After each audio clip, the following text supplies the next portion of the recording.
আজি উৰুকা ৰাজ্যৰ ভিন্ন প্ৰান্তৰ প্ৰতিখন অসমীয়াৰ ঘৰে ঘৰে জীয়ৰী বোৱাৰীসকল ব্যস্ত হৈ পৰিছে ভোগালী ভাদৰাত।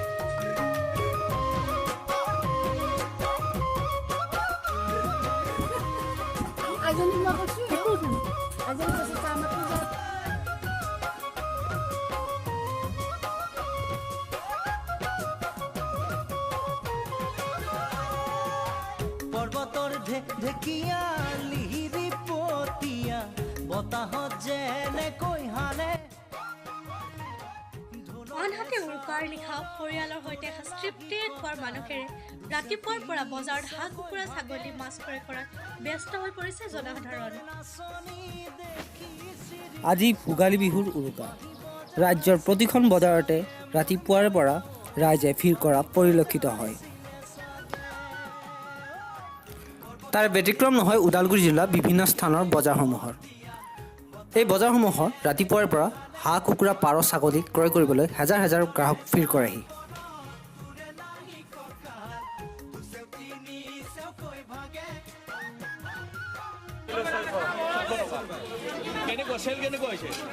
মোটামুটি আছে ভালে। ইয়াত কিমানটা আনিছিলে? 40টা মান আনিছে। সব চেল।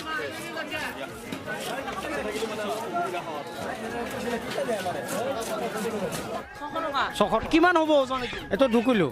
কিমান এতিয়ালৈকে কেইটা বিক্ৰী কৰিলে? এই বহুত বিক্ৰী কৰিলোঁ। বেচা বিক্ৰী কেনেকুৱা? বেচা বিক্ৰী বঢ়িয়া। নিজে বিহুত কি খাব এইবাৰ? এইবাৰ গাহৰি খাম, মুৰ্গীও খাম আৰু হাঁহো খাম। অঁ, গাহৰি কিমান খাব? গাহৰি প্ৰায় 5 কেজি আৰম্ভ কৰিছোঁ আমি। হয়, খুব কিনিব আহিছোঁ আজি। প্ৰস্তুতি চলি আছে পুৰা তোমাৰ ধুনীয়া চলি প্ৰস্তুতি। বাইদেউ কেনেকুৱা বিহুৰ প্ৰস্তুতি? ভাল ভাল। কি ল'লে? আমি না এই ভিতুৱা আনিছিলোঁ, গাখীৰ তাৰপিছত লৈ পেলাই তিল। আনহাতে জিলাখনৰ খৈৰাবাৰী নামখোলাৰ বজাৰতো একে দৃশ্য পৰিলক্ষিত হয়।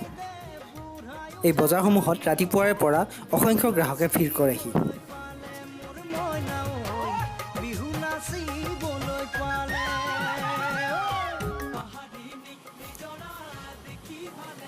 খৈৰাবাৰীৰ পৰা বাপী চৰকাৰৰ সহযোগত, টংলাৰ পৰা অংকিতা খাউত আৰু কলাগাঁৱৰ পৰা জিতুমণি ডেকা। আছাম নিউজ 24/7।